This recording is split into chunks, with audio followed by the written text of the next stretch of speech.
Welcome back to the shop, guys. Here's Shade Tree Mechanics. Still working on this old Manco. You saw in the last video we got the fire up pretty easy after some tweaking. Ran pretty good. We're going to try to get it finished up. We're going to put the air filter back on it. Yeah, clean enough. Air filter back on. See if we can get it to start up with the air filter on. See how much of a difference that's going to end up making and how it runs. Probably yank the spark plug out, give it a good clean. Got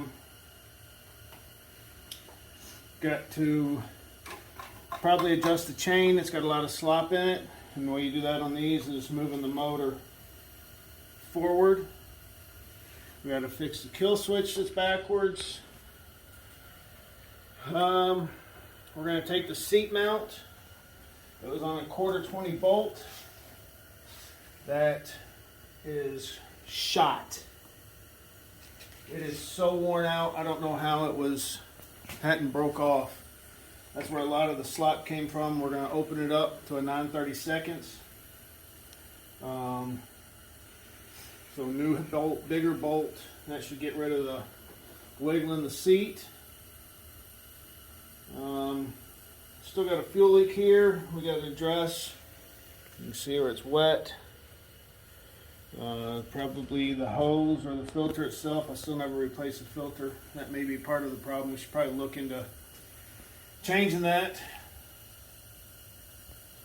And we'll start slapping things back together, and Cody and I will get back to you in a few minutes. Alright guys, I'm going to finish pulling this spark plug out here. Had a lot of room, had to find a wrench. Pull it out. Holy cow. It's been running on all the gas. And then some. That thing is dirty. So, stay right there. The bucket that we wash into.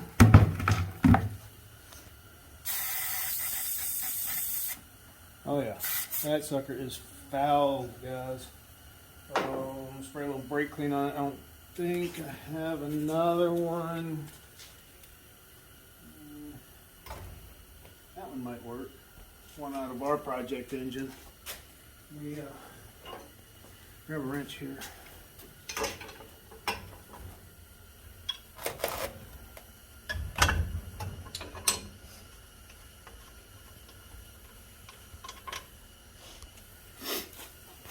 Oh yeah, this one's a lot better. You guys can see the difference.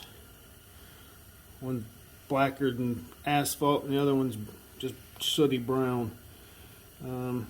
Everything looks the same.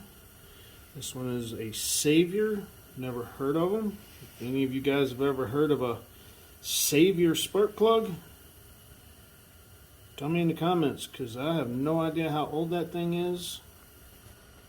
I've never heard of Savior, and I've done a lot of stuff with spark plugs. So hit this.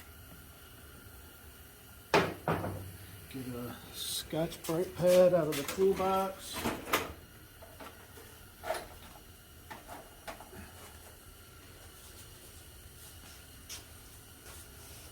Get in here and clean it up a little bit.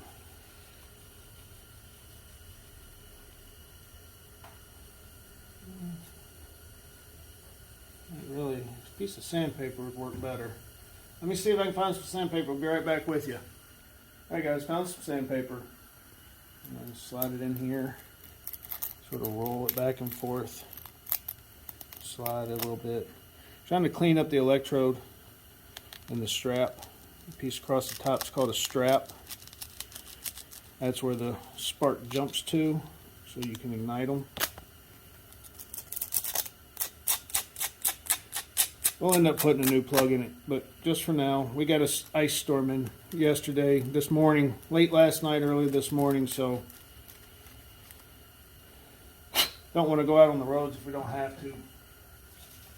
A lot of it's melted, but now that it's getting later, it's going to come back. But once you get it cleaned up, hit it again, make sure there's no sandpaper particles left in it. Set these back on the toolbox. You can put them in wet, guys. It won't hurt. As you see, we're starting it with carb cleaner, so it's flammable.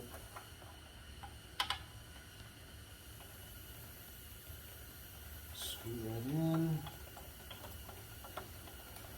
There's not a whole lot of room here to get a spark plug socket or a socket and a ratchet on it. So I'm just throwing a wrench on. Snug it down. There we go. That's on. This boot is going to need some electrical tape. See how loose it is? It just turns on there, and if you don't have it lined up right when you go to put it back on,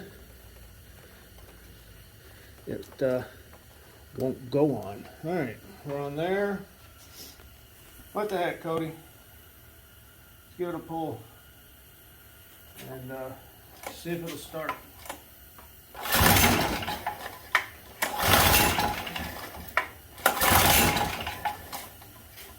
No, it's going to be a pain. I figured this would happen once we put the air filter back on. Alright, I'm going to do some adjusting. I'll get back with you guys in a second. Alright guys, let's see what happens here. There we go.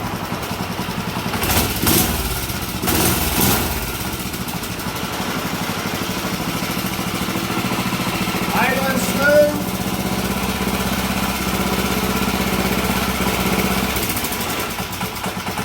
Oh, we got an intake leak.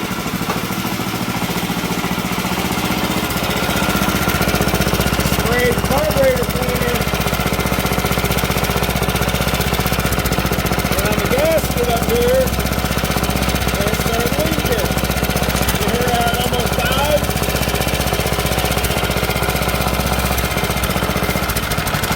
Right up top. Go around the other side and see if I can tighten it up a little better over there. Guys, we don't have the doors closed. As you can see, we have a door open. That way we don't kill ourselves.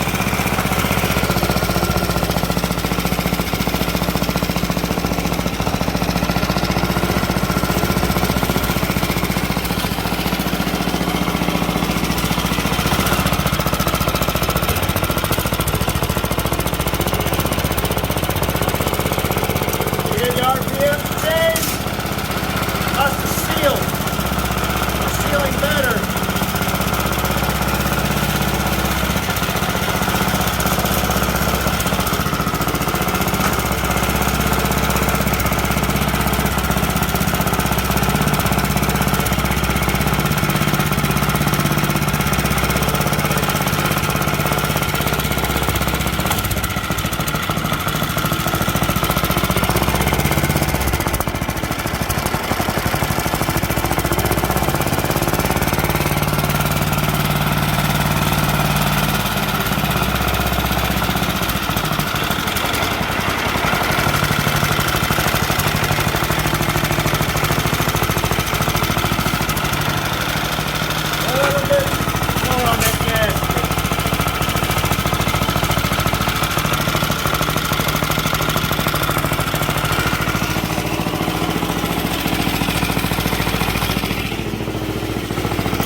Carburetor wasn't very tight when we brought it home.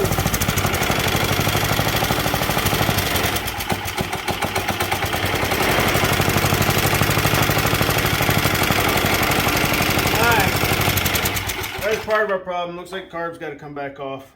Looks like we might have a bad gasket right here. You can see where it looks like it's missing a piece. Goes down pretty low. Actually, you know, yeah. Something's going on with that gasket. See right here. Didn't notice it before. It looks like it's missing. Sucking in air.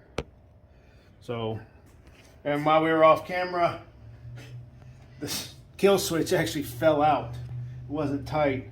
went to put it back on, like we told y'all, it's labeled wrong. Well, it only goes on one way. So when these wires, wherever they run down to, in here, over here,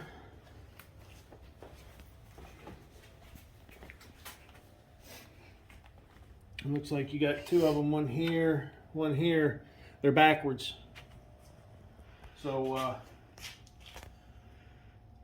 we'll pull those off, swap them around, see what difference that makes, see if it makes the kill switch the right way. Pull that carburetor back off and see what's going on there, and we'll get back with you guys. Alright guys, so not to bore y'all, we pulled the carburetor back apart. Gasket was old, a little bit worn out. So took some RTV silicone, which stands for room temperature vulcanizing, which I'm sure you can see in my breath. We're not very room temperature, but the bike was warm, so it seems to be sealing up. Of course, had to go back and readjust all the settings we had before because of that big vacuum leak. But it seems to be running good now. Let's see how big of a fool it's going to make of us.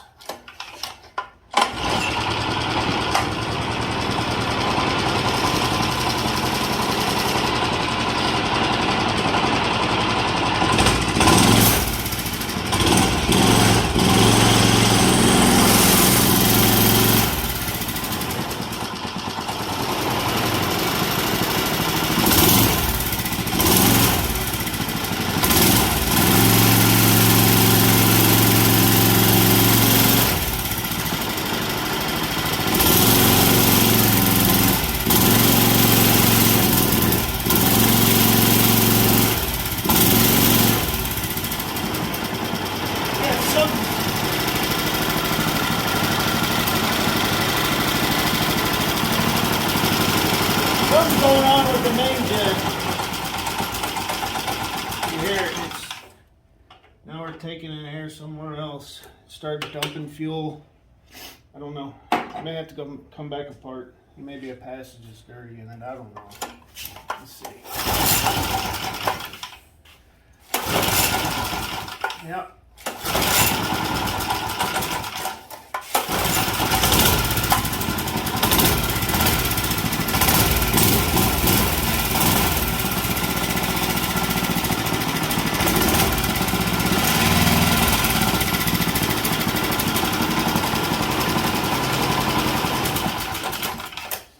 Well, we got a little bit more to do. Does start, runs good for a few minutes, then start leaking gas out of the bowl like it's flooding. May have a problem with the needle in the seat and the needle in the float. May have to go in and check it again. It's probably set too low or too high, and it's letting it suck the extra fuel in, because it looks like it's just spitting it right out the back of the carburetor. So we'll get into that in a little bit later. Starts, runs good till it starts to leak gas. I don't know what's going on there. Like I said, maybe a float issue.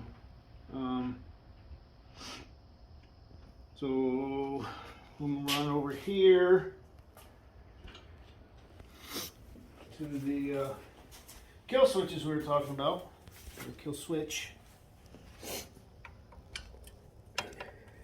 See if I can get this to come loose. Oh, should be fun to put back on. That wire is not. Oh, wow, that's warm from the motor. Yeah, we'll take them off. We'll run them on the other side of the throttle linkage back here.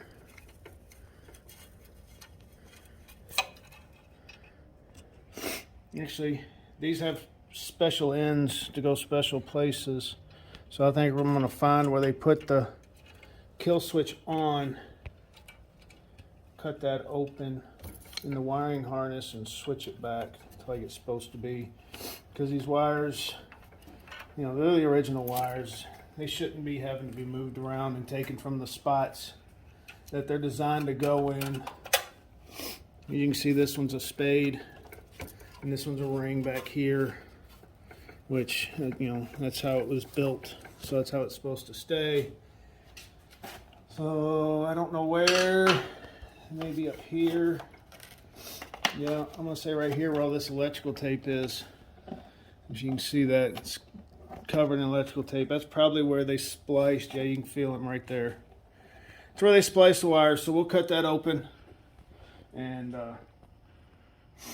get that put back the right way so on is on and off is off. Thanks for joining us tonight. We may be back with you. I don't know yet.